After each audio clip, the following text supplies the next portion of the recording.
Hello friends, welcome to golden career. IBPS PO mains का exam आपका 2-3 दिन बाद है एंड उसको क्रैक करने के लिए कुछ लास्ट मिनट टिप्स दूंगा आपको, जो आपको याद रखना बहुत ज़रूरी है। लेकिन एक चीज़ साथ में और बताना चाहूँगा कि आपका जो जनरल नॉलेज आएगा, तो एक वन लाइनर बूस्टर मैंने आपको प्रोवाइड किया है, तो उसको ज़रूर पढ़ लीजिए। आई नो थोड़ा सा लेट है, बट प्लीज़ उसको पढ़ लीजिए, एक बार एक ओवरव्यू ले लीजिए, ठीक है। उसको डाउनलोड करने के लिए आप फटाफट वेबसाइट पे जाइए, goldencareer.co.in। वेबसाइट का लिंक डिस्क्रिप्शन बॉक्स में भी दिया है।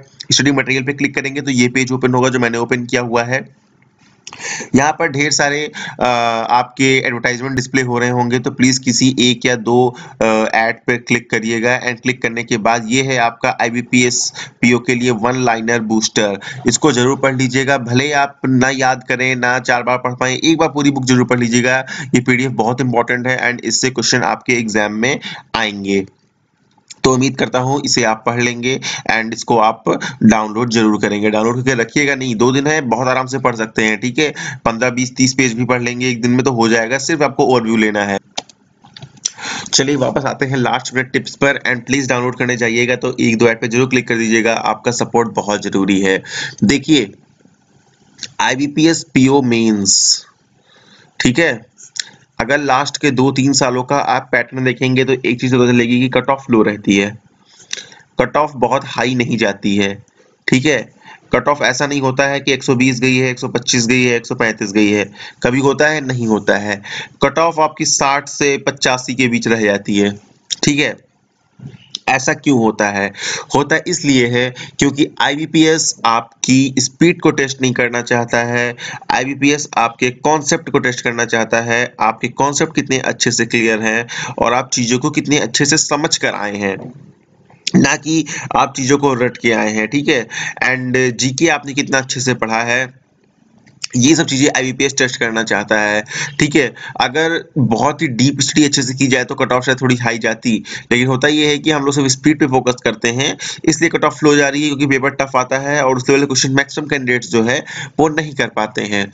तो आपको कट ऑफ में ध्यान रखते हुए एक चीज ये करनी है पेपर में, नंबर 1, एक्यूरेसी पे आपको खास ध्यान देना है, ठीक है। क्योंकि अगर आप 90 क्वेश्चन ही सिर्फ करके आए लेकिन 100% एक्यूरेसी है तो वो आपके लिए बहुत अच्छा है। कंपैरेटिवली आप 120 करके आए और आपको पता ही नहीं है कितने सही हैं कितने गलत हैं, ठीक है, वहां पे तो सब बेकार हो जाएगा। तो बेसिकली आप एक्यूरेसी पे पूरा ध्यान दीजिए कि आप क्वेश्चन जो करें वो एकदम सही से करें और टाइम लेकर करें, कोई दिक्कत नहीं है टाइम की, ठीक है।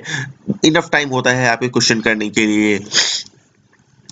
दूसरा पॉइंट ये आपको याद रखना है, पजल्स को बहुत ही कामली करना है। बहुत ही कामली मतलब एकदम आराम से करना है पजल्स को। पजल्स को करने में कोई जल्दबाजी नहीं करनी। क्यों? क्योंकि अगर एक डेटा आपने पजल को करने में कोई मिस कर दिया तो पूरी पजल आपको फिर से करनी पड़ेगी और फिर वो आपकी जो पजल शायद धीरे करने में 8-10 मिनट में हो जाती, वो 2 बार करने में 20 मिनट लेगी और वहीं पर आप एग्जाम से बाहर हो जाएंगे। आराम से करिएगा पजल, कोई डेटा मिस ना होने पाए। तीसरी चीज, टाइम है आपके पास लेकिन एक क्वेश्चन में बहुत ज्यादा टाइम स्पेंड मत करिएगा, ठीक है। ठीक है, कोई क्वेश्चन अगर पजल है तो 5 मिनट में समझ में आ जाता है कि पजल 4 मिनट में 3 मिनट में कि बन रही है नहीं बन रही है। आपको लग रहा है हाँ पजल सही डायरेक्शन में जा रही है तो करिए, एल्स छोड़िए। कोई और क्वेश्चन है, डीआई में आपकी मिसिंग डीआई है, डेटा आप 4-5 मिनट में आपको लग रहा है आप फिल कर ले जा रहे हैं तो ठीक है, वरना छोड़िए, ठीक है। तो बहुत ज्यादा टाइम मत स्पेंड करिएगा। चौथा पॉइंट, देखिए ये मेंस एग्जाम है, गेस वर्क बिल्कुल नहीं करिएगा। अंटिल आपको लगता है कि पूरे एग्जाम में आपको 5-10 क्वेश्चन ज्यादा कुछ नहीं आता है, तब तो गेस वर्क ठीक है, वरना आप प्लीज गेस वर्क मत करिएगा। आपको 70 क्वेश्चन आते हैं 200 में, तो आप प्लीज सिर्फ 70 करके आइएगा। बिल्कुल भी एक भी क्वेश्चन, मैं कह रहा हूं एक भी क्वेश्चन आपको गेस करके नहीं आना है। पांचवी बात यह है कि जब आप बेसिकली जनरल अवेयरनेस से क्वेश्चन करेंगे तो प्लीज क्वेश्चन को ध्यान से पढ़िएगा। छोटे छोटे ट्विस्ट होते हैं क्वेश्चन में, आपको लगता नहीं इसका आंसर ये मैंने पढ़ा हुआ है लेकिन मे बी आंसर कुछ और हो, ठीक है। तो कहने का मतलब सिर्फ इतना है कि जनरल अवेयरनेस के क्वेश्चन को सेक्शनल टाइमर होता है तो आराम से पढ़ के करिएगा, कोई जल्दबाजी की जरूरत नहीं है। और अगर आपको आंसर नहीं आता है तो स्किप करिएगा, कोई गेस वर्क मत करिएगा। एंड जो मैंने वन लाइनर बूस्टर आज आपको प्रोवाइड कराई है पीडीएफ, वो अगर आप पूरी सिर्फ एक बार ओवरव्यू भी ले लेंगे तो वहां पर ऑप्शन देख करके आपको याद आ जाएगा कि इसका आंसर ये था। तो जनरल अवेयरनेस के लिए ये टिप है कि आप प्लीज कोई भी गेस वर्क मत करिएगा।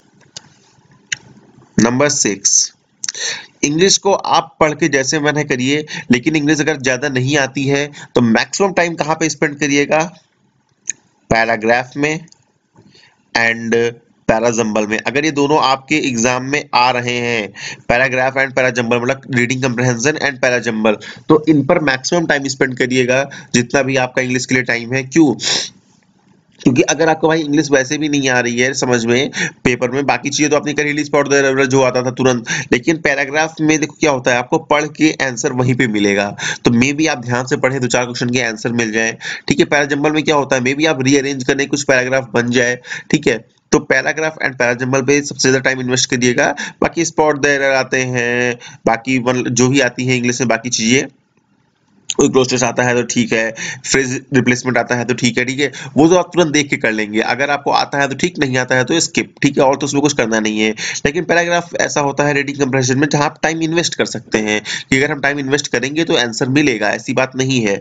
और कोई भी रीडिंग कंप्रेशन में अगर ऐसा क्वेश्चन है जिसमें ऑथर का व्यू मांगा गया हो कि इस चीज में ऑथर का क्या व्यू हो सकता है, तो ऐसे क्वेश्चंस को प्लीज स्किप करिएगा, उनको मत करिएगा। क्योंकि ऑथर का व्यू, यार क्या पता ऑथर का क्या व्यू है, हम समझ पाए ना समझ पाए, मेरे अकॉर्डिंग ऑथर का व्यू कुछ और है।